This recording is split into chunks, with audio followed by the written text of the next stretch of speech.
اتنی شدید سردی میں بھی میرے جسم سے پسینے چھوٹ گئے اور میں کلمہ کا ورد پڑھ کر پیچھے کو دوڑ لگا دی اور آ کر اپنی پوسٹ میں بیٹھ گیا۔ ڈر کے مارے میں کانپ رہا تھا، اتنی ہمت ہی نہیں ہو رہی تھی جا کے اپنے ساتھی کو یہ واقعہ بتا دوں۔ خیر، ہمارے معمول تھا کہ ہم لوگ رات کو 1 سے 2 گھنٹے کے لیے سوتے تھے۔ اس دوران دوسرے کو اطلاع کر دیتے تھے کہ میں سونے لگا ہوں، تم خیال رکھنا، ذرا چکر دوسری طرف کا لگا لینا۔ اسی دوران ساجد آ گیا اور بولا کہ میں دوسری طرف ذرا آرام کرنے لگا ہوں، تم ادھر چکر لگا لینا۔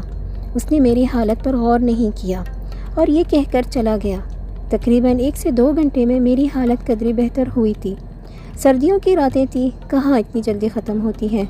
میں نے اٹھ کر مین گیٹ کی طرف چکر لگایا اور وہاں پر سب اوکے پا کر واپس اپنی جگہ پر آ گیا کہ تھوڑی دیر بعد میں نے محسوس کیا کہ جیسے دیوار کے پاس کوئی ہے اور مجھے بلا رہا ہے۔ پہلے تو میں نے نہ جانے کا سوچا، پھر میں نے کہا کہ شاید کوئی مسافر ہو جس کو میری مدد کی ضرورت ہوگی۔ میں اٹھا اور وہاں گیا۔ وہاں پہنچ کر میں نے دیکھا ایک بہت ہی خوبصورت لڑکی دیوار کے ساتھ کھڑی تھی۔ مجھے دیکھتے ہی کہنے لگی، ذرا مجھے آگے چھوڑائیے، مجھے بہت ڈر لگ رہا ہے۔ میرے دل میں سوال تو بہت آئے کہ پوچھوں کہ آپ اس ویرانے میں آدھی رات کیا کر رہی ہیں، پر ہمت نہ ہوئی اور نہ انکار کر سکا کہ اس کو مدد کی ضرورت ہے، اور میں اس کے ساتھ چل پڑا۔ وہ بولی کہ بس وہ بانسوں تک چھوڑ دیں، آگے میں چلی جاؤں گی، پاس ہی میرا گھر ہے، اور میں اس کے ساتھ چل پڑا۔ وہ سفید لباس میں تھی، لیکن سفید لباس سے اس کا لال رنگ کا جوڑا صاف نظر آ رہا تھا۔ وہ بہت ہی خوبصورت تھی، بہت زیادہ ہی خوبصورت تھی کہ میں نظریں ہی نہیں ہٹا پا رہا تھا، اور ایسا لگ رہا تھا کوئی دلہن ہو۔ راستہ تو بہت چھوٹا ہی تھا، لیکن مجھے ایسے لگ رہا تھا کہ میں پورے صدیوں سے اس کے ساتھ چل رہا ہوں۔ وہ جب پیر اٹھاتی تو اس کے پائل کی جھنک اور چوڑیوں کی کنک اور دھیمے سے اس کا لہجہ میں کبھی بھلا نہیں پایا۔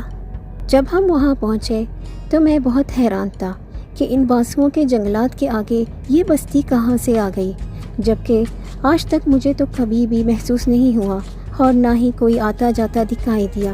پورا محلہ سجا ہوا تھا اور لائٹنگ کی گئی تھی۔ مجھ سے کہنے لگی، آؤ میں تم کو شادی دکھاؤں، شادی کی تقریب دیکھتے جاؤ۔ میں اس کے ساتھ ہو لیا۔ وہ کوئی پرانے طرز کا بنا ہوا گھر تھا جہاں پر مہمان بٹھائے گئے تھے۔ ان میں بچے، بڑے اور خواتین شامل تھی۔ اس نے کہا کہ آج یہی رک جائیے، شادی دیکھ کر جانا۔ وہ بہت ہی خوبصورت تھی، میں انکار نہیں کر سکتا تھا، پر میں نے ڈیوٹی کا بہانہ بنا کر انکار کر دیا۔ لیکن وہ اصرار کرنے لگی اور مجھ سے کہنے لگی کہ آج میری شادی ہے، آپ میری شادی پہ تو رک جائیے۔ اور میں حیران اس کا چہرہ دکھتا رہا، اور جب اس نے ایسا کہا تو میں نے مزید اصرار کر کے وہاں سے جانے کا ارادہ کیا۔ میں بس جانے ہی والا تھا کہ اس نے مجھے روکا۔ اس کے ہاتھ میں ایک شاپر تھا جس میں مٹھائی تھی۔ وہ مجھ سے کہنے لگی کہ یہ مٹھائی لے لیں اور گھر جا کے سب کو کھلانا۔ میں نے شکریہ ادا کیا اور واپسی کی راہ پر چل پڑا۔ مشکل سے میں نے 10 ہی قدم طے کیے تھے کہ میں رکا اور پیچھے مڑ کر دیکھا تو وہاں اب کچھ بھی نہیں تھا۔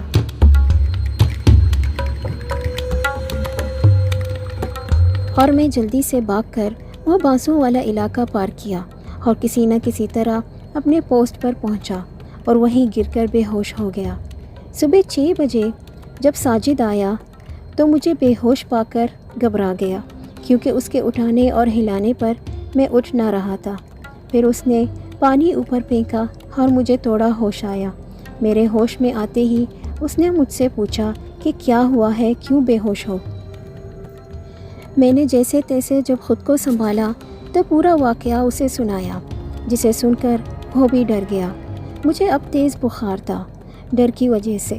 میں رات بھر بخار میں مبتلا تھا، لیکن مجھے محسوس بھی نہیں ہوا۔ اب ساجد کے بتانے پر میں نے محسوس کیا تو جسم واقعی آگ بنا تھا۔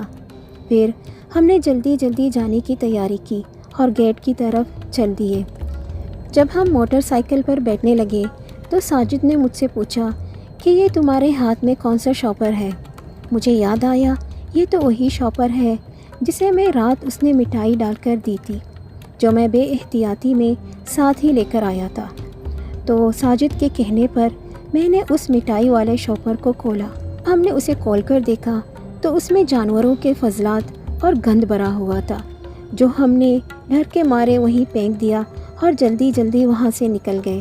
مجھے گھر آ کر مزید تیز بخار ہو گیا تھا، جو اترنے کا نام ہی نہیں لے رہا تھا۔